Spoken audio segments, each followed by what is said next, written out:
Welcome to Yeukai Business Show, UK's premier business show where we feature business thought leaders, high achievers, and industry experts. Today's episode is brought to you by World Outsourcing Solutions Limited, a company that specializes in helping executive business owners with virtual assistant services and business growth systems. Here's your host, Yeukai Kechidori. Hi, everyone, and welcome to the World Outsourcing Solutions podcast. Today's interview is sponsored by World Outsourcing Solutions, where we specialize in helping business owners with all your outsourcing needs and other business growth systems. Today's interview is with a gentleman that I respect, who really is a master when it comes to innovation. It's actually called Entrepreneurship Innovation in consumer products that every business owner needs to know about.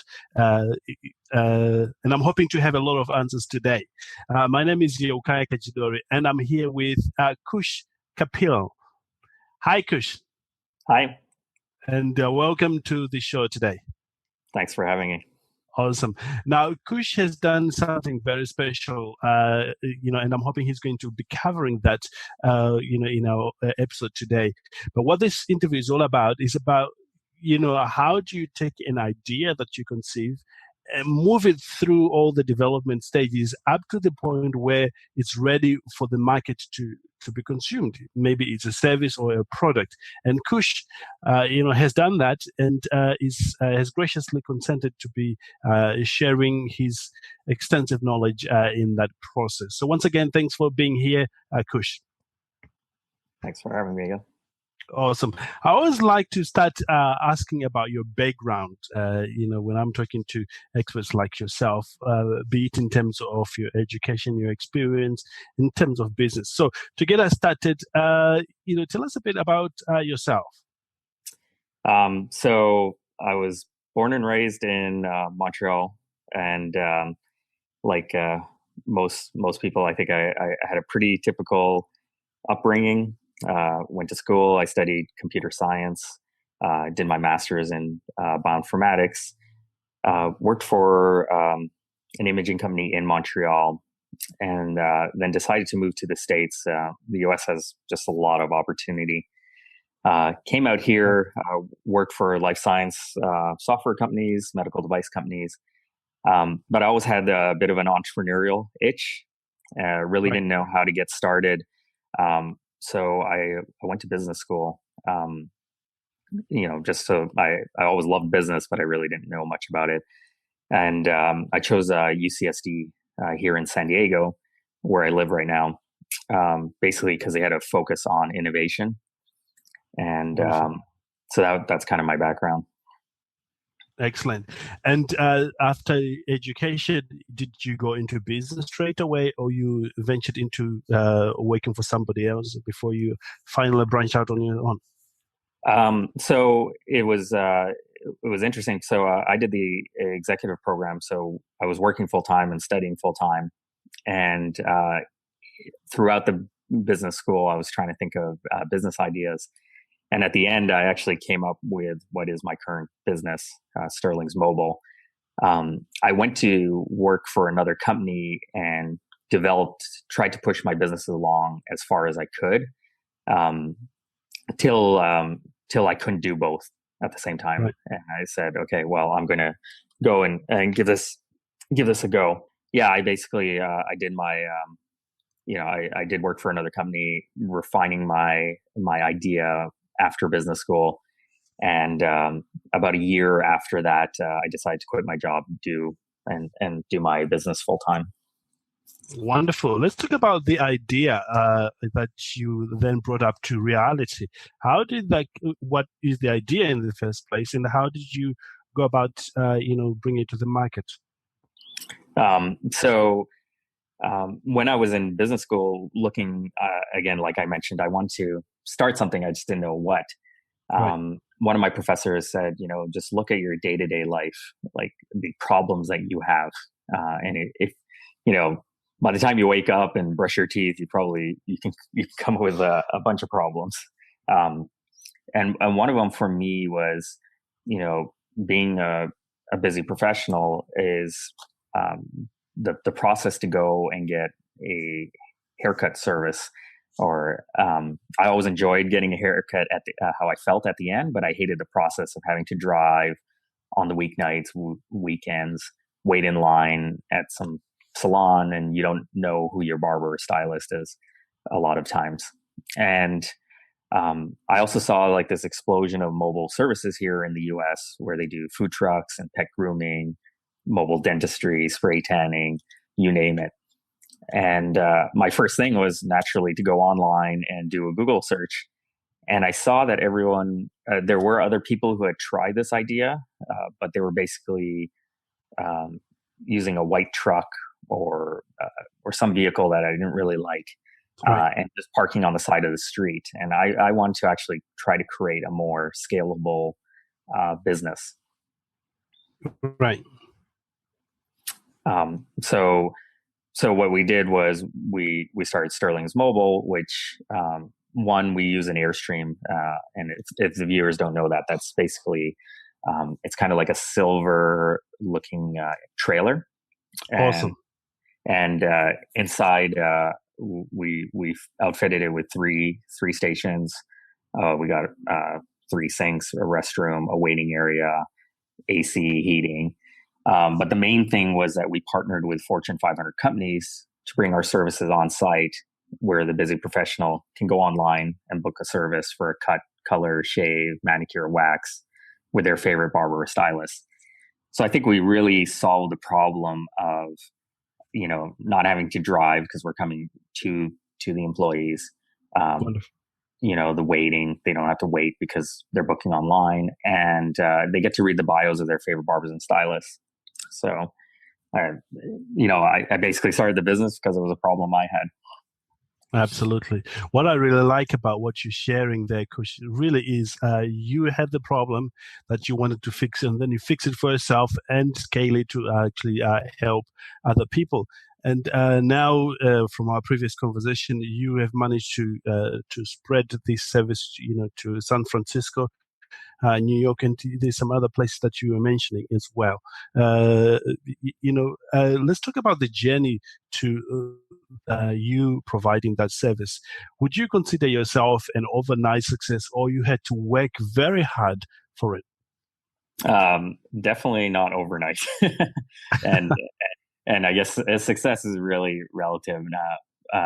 As we were talking before, coming through business school with my background, I did all these financial projections and plans, and you quickly realize that within your first few days that those are just fiction. Startup life is very different than the big corporate world, and so it was even if my business opened for one day and closed, that would have been success, just because taking something that had not been done and trying it from a personal growth standpoint was success. Right. But from a more financial, as I was mentioning, we've been doubling our revenues every year since we started, and we've expanded to San Francisco, or we're building one for San Francisco, which will hit this year. We had one in Seattle last year. The one here in San Diego is growing, and we signed a partnership with a major movie company that we're going to be across country for a tour starting next week. So things are going great. But this is, after 4 years of really getting up there on the rankings, on SEO, on just operating every day, keeping the business running, a very logistically challenging business. So definitely not an overnight thing. It's a lot of work and perseverance. Incredible. And I'm sure, during this process, you face some maybe roadblocks, be they personal challenges or business challenges. Would you be able to share with our audience, some of the roadblocks you faced, as a startup, and maybe how you overcame them? Yeah. So as I mentioned, usually working in a corporate environment, you do a lot of planning and have established companies, and you're looking 3 years, 5 years out, a year out. Very different than the startup. So I started this business and had all these plans, and that we're going to build this many trucks in the first year, or this is what my demand's going to look like. These are my costs. And you quickly learn that, until you launch, you really don't know. And so that was a big awakening for me when I first started. And I think being Canadian, very conservative, and it was tough for me to not see what I had spent a lot of time trying to plan coming to fruition. And It's one of the things I learned in startup life is to be flexible, right. or to deal with uncertainty. That when you start this, you just don't know how it's going to be, and you got to get comfortable with change and this uncertainty. And It's something I wrestle with every day. And I've gotten so much better at it. And the bigger you get, we've been getting bigger every year. The problems get bigger. So the stuff that worried me 4 years ago doesn't worry me now. But I'm worried about bigger problems. Yes.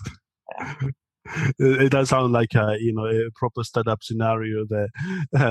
What other major roadblocks that you faced back then that had you not stay true to your passion and move forward, that could have wiped you out? So I guess we raised about $185,000, and most of that went into our build out. And at first, when I launched, I honestly thought that maybe I made a miscalculation on the numbers, and that we had a business model that wouldn't make money. And we got down to about $6,000 in the bank. Right. And, there really was no giving up, right? You just have to keep going. And it's actually it's a nice thing not having a lot of money. Really focuses you on how, when you have $6,000 in the bank and you have to make payroll, and you figure out a way to make this happen. And I mentioned, you make it happen. You make it happen, whatever it is. Absolutely. I'm laughing because I've been there, and at the end of the day, you'll be staring the ceiling, thinking, okay, now the payroll is just coming up on Friday, and you're on Wednesday. Yeah.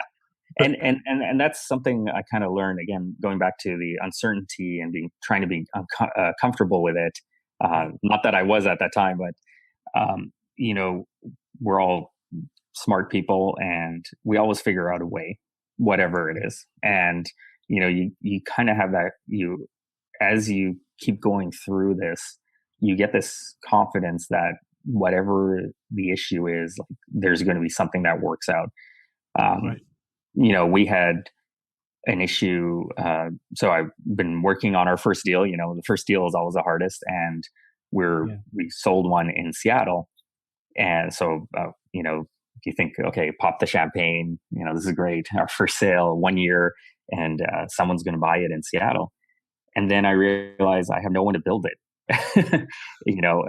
My builder kind of changed the price on me, and I couldn't go back to my buyer who I'd been working with for a year and say, hey, now the price is X amount more. that just won't work. So, stressful time and a big roadblock, but we eventually figured out how to manufacture these for cheaper. So, right. That's an interesting situation right there. One of the things that you mentioned earlier on was you were coming straight from business school. Was the subject of mentorship huge, or on top of priorities when you were getting started? Was the subject of what? Sorry? Mentorship. Did you have any mentor, showing you the ropes? Oh, yeah. I think there was a couple of things that I got out of business school, and one of them was my mentors. I co-chair a CEO mentorship group, and I was in that program It's called Vistage.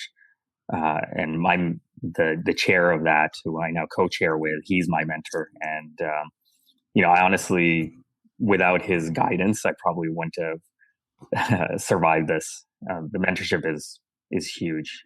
Having someone who's gone through these situations, and he never tells me what to do. Like, right. He just guides me. And, it's kind of like me telling someone else who's starting out is that, look, you got to get used to change and uncertainty, but you'll figure it out. Those are the kind of advice that he was giving me. Right. Yeah. So mentorship, I would say you shouldn't start a business without having someone you can go to, who you really admire and respect, who probably, has kind of been through similar experiences. Mm-hmm. Mm-hmm. Incredible. Say somebody's looking to have a mentorship. What sort of things would you advise them to look out for before they finally maybe go ahead to say, oh, I want to follow this person, or I want to learn from this person, or I want to take the advice from this person? So for me, I think it was someone who had been successful in business, someone who is available. So my mentors, I can literally call them up every hour and they won't get irritated with me. So someone who's available, because there are a lot of successful people, but they're obviously focused on their businesses. So you need someone who's available, someone who I think has kind of gone through what you are thinking you're going to go through. Wonderful. It's a hard thing because you go through, you have to kind of try it out. And I found if you approach people, people are willing to give their advice and help, especially in an entrepreneurial community. Yes. I do this all the time where, someone reaches out to me and I don't even consider myself that I know very much. But anytime anyone wants to talk to me, I'm more than happy to. I love creating that environment. Right. That is really, really good. I appreciate, Kush, what you're sharing there. And I'm sure our listeners are able to take a lot of notes out of this. If you were to start all over again, Kush, building your business from scratch, or taking the idea to the market, what would you do differently than you do right now? So again, made a lot of mistakes on my first one. I spent a lot of time worrying about a lot of money on things that were not relevant. So right. I think the important thing is when you have a concept, again, you can write all the plans you want. You can make all the financial projections. It's the market that's going to tell you whether they want it or not. And yeah, so you really need that minimal viable product. So, what I would have done with my business is probably instead of spending, $150,000 building a trailer, I would have started something where I could test the idea, maybe go to a company and open up like a pop-up, like a little tent or something, and see if anyone comes down and right. wants a haircut. Now, I was very fortunate that they like it. Because I do remember when I did launch, there was this fear that nobody's going to come down. Everyone said they liked the idea, but what if no one gets a service? And then the first day, people came in, and I was okay, a little bit of relief. But then I said, "Is this a fad? Will people come back?" And fortunately, we have a 50% retention rate, which is double the industry average. But what I would have done now is spent $5,000 or $10,000, signed up a few companies, tested out the idea, and then spent the money on building a trailer. Incredible. So that minimal viable product is really important. And then it also helps you refine what you're going to spend your time on. So, I won't go into too many details on this, but would spend money on like the checkout process or, and it turns out it was totally irrelevant. Like, but in my mind, I was thinking that this is what people wanted. Yeah. Yeah. Okay.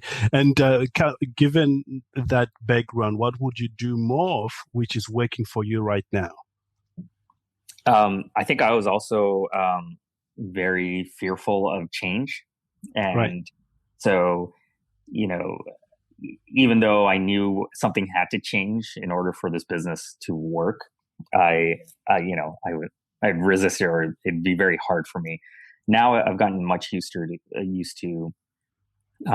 you make a decision and then you just do it. You don't overthink it, and being more adaptable. Yes. So I try to move quicker than I did in the past. Incredible. And what would you advise to somebody who has an idea and they maybe 90% is sure that this is what the market needs right now, for them to do faster, to maybe to act on, fairly quick? What would you advise them? I think it just, if they're sure, I would still go back to that MVP. Just do that, because the MVP shouldn't be as expensive. It should be much quicker, and then you'll be almost certain what really the market wants, and then it also help you refine on what are the next steps. Okay, that these are the features that need to be built, and these are ones that people don't really care about, and that's how you can move quicker. Awesome. Thank you for that. And still another question following up on that, Kush, is where should business owners focus their efforts if they want to succeed in both long-term and short-term, other than what we have already covered so far? It depends on what your idea of success is. I think the important thing, one of the things my mentor has always said to me is, why are you doing what you're doing? Are you doing it, so you have a great lifestyle business that you can spend time with your kids? Are you trying to create a big company? Are you trying to make just a lot of money, which is fine too, if that's what you want? But having that kind of refined of what you want to, why you're doing what you're doing, will help you in the short term and long term. So, for example, if your goal is to, just maybe replace the income that you have at work and be able to spend more time with your kids, then everything you do in the short term and long term will be focused on that. So, if your idea is just to make a lot of money, which again is also okay if that's what you want to do, it'll focus you on what to do in the short and long term. So, you'll turn down things, or you'll take on things, depending on your mission. So, for example, like if you want to make a lot of money, then or if you want to create a big company, then the goal would be to get like for me, a Sterling's in every city. If I want kind of just like a lifestyle business, then maybe I just build a few here in San Diego, and that's all I do. And then I turn down other opportunities. So. Incredible. Really like that. It's so helpful. Let's switch gear for a moment. We hope to help, those who have good ideas and they want to bring to the market. Thinking of somebody who is just getting started, I would say, what will be their priority, before they go on to say, okay, this is my idea. What do they need to work on before they release the product or the service to the market? I don't want to sound like a broken record, but if they have something, it's how do I get to that small testing of that product, which again is a lot of product. that really is the only, you have to go through the steps of, okay, market research and, talking to people. And of course you got to do all that. But until you have, I believe, especially like a consumer product or something in front of someone, Yes. you won't know what they think of it. Right. And, again, everyone uses Apple, but if someone said like, do you need an iPad? I was like, I don't really need an iPad. And then it comes out and everyone wants one. Right. So I think I think you have to do that. I also think, sometimes, for me, again, I'm pretty conservative, and just given my upbringing, Right. at one point you got to take a risk, and if it's what you want to do. And I had been teetering back and forth. I'd been working at that medical device company and pushing this business as long as I could. And at one point, I'm like, well, am I actually going to do this or not? Like, if I fail, that's fine. I can look back and say, well, at least I tried. I ended up wiring, it was like $30,000 to a builder. And then at that point, I said, okay, well, I better figure out the rest now. Otherwise, I just lost that much money. Like I hadn't raised the 185,000 that we needed. Yeah. So, I think it's a combination. Like you try to limit the, how much you have to spend and the risk by doing that minimal viable product. But, at some of it, it's a leap of faith, and you have to be a little crazy to be an entrepreneur. Long hours with little pay. In the beginning, absolutely. Yeah, for potential, for no success, maybe. You have to be a little crazy. Yes. Let's talk about the perfect mindset. Well, there isn't any perfect, but a mindset that a business owner needs to have if they're to go through this process of bringing a product or a service to the market. What should they have that's eventually guarantees their success? So doing this has been the highest of the highs for me, right, and the lowest of the lows. When you're $6,000 in the bank and you might, and you think you have a failed business model, that doesn't put you in a good mood. No. And, but when you sign you expand and you sign a deal in Seattle and another one in San Francisco, or these movie deals, you're on cloud nine, right? And Absolutely. So entrepreneurship is this highs and lows. It's a roller coaster, and it's just trying to be more even keel. Something I've tried to get better at every day. That it's not the big corporate life, where things kind of just can potentially move along for years, steady. But so the mindset is to be positive and not to be unrealistic or delusional, but just positive, and accept that these things are going to happen through the process as you try to get bigger and bigger. Right. How do you stay motivated, Kush?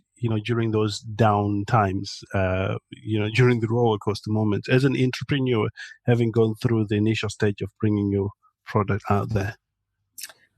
How do I stay grounded? Motivated. To me, this is all new. It continues to be new. I've only been doing this for 4 years now. Every day is something new, and I can't say every time I'm enjoying everything, but I do enjoy it looking back at it. Right. Yes. So it does keep me motivated, and I'm like everyone else. Like there are times when you're not as happy, and but I think the positives outweigh the negatives. And my mentor, I asked him, after a while, why he sold his very successful business, and he said, well, after a while, I just felt like I had done these problems over and over and solved them. I was getting bored, and I sold it. And so for me, that's how I keep motivated. It's just it's all new. maybe 15 years from now, this won't be, but, Awesome. there's not much Awesome. As we're coming toward the end of our time together here, Kush, what does your day look like? Because I know you've just had a little one, a new addition to the family, which is an exciting for you. How do you spend your day? Changing diapers. And so it's, I try to break up my day a little. That, we have a very, I think, a very good business, but it is a very logistically challenging business. If you think Right. about, we work with all these companies. It's like having like 14 storefronts. It's, we got a trailer, so it's like managing like that whole mechanical part. And then we got stylists. It's a different industry. And all the stuff that comes around it with like propane towels, and logistically challenging business. So part of my day is, I always try to think about how can I improve that? How do I streamline that? So, because if I focus on that, that'll help the other part, which is like the forward, like how do we scale? And, do I do a licensing deal or a franchise? So right now we're in a licensing deal with the folks in Seattle and folks in San Francisco. And, is that what I want to continue on with going forward? So it's like half on the logistics and then half on, just forward looking strategy. Right. Yeah. Right. Mm-hmm. Right. Awesome. Really appreciate our time together. Are there any questions that you feel business owners who are getting started needs to know that I did not ask you?